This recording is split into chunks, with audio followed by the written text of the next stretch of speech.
বন্ধুরা, আজকে এমন একটা রেসিপি রান্না করব যা ছোট বড় সবাই হাত চেটেপুটে খেতে পারবে।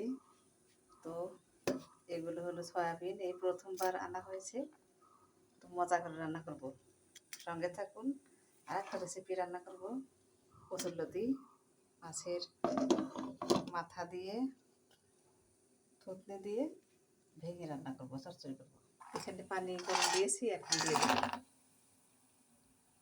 সেদ্ধ হয়ে গেছে, ঠান্ডা পানির মধ্যে রেখে দিলাম, তারপরে চিপে নেব। সয়াবিনের মধ্যে একটা আলু দেবো, এই যে কেটে নিয়েছি, এখন ভেজে নেব। কড়াইতে তেল দিয়েছি,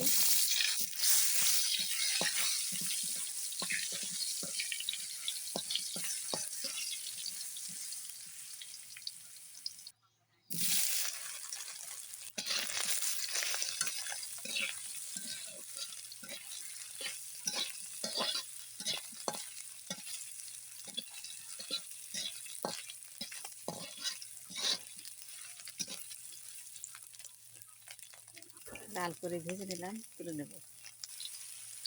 পেঁয়াজ, তেজপাতা আর গোটা জিরে দিলাম, বেশি করে পেঁয়াজ দিলাম, আদা রসুন বাটা।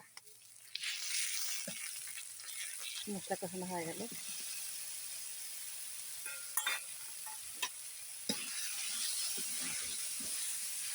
একটু পানি দিলাম, পানি দিয়ে কষাবো।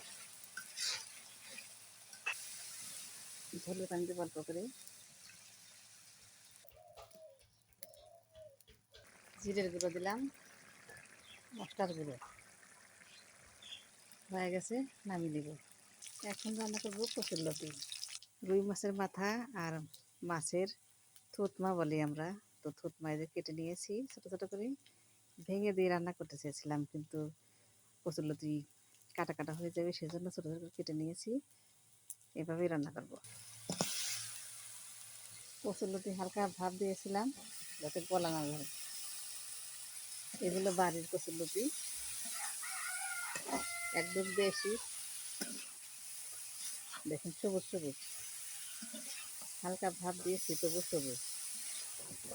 গল্প করে ঝোল দেবো। বন্ধুরা, আমার কচুরলতি রান্না হয়ে গেল। দেখুন একদম গোটা গোটা আছে, গলে যায়নি। আসলে কচুরলতি গলে গেলে খেতে ভালো লাগে না, আর সবুজ সবুজ আছে। এই যে আমার সয়াবিন রান্না। তো রান্নাটা কেমন হলো জানাবেন। একদম মাংসের মতো লাগছে দেখতে, আশা করি খেতেও ভালো লাগবে। যদি কেউ না খেয়ে থাকেন সয়াবিন রান্না করে, এভাবে রান্না করে খেয়ে দেখবেন।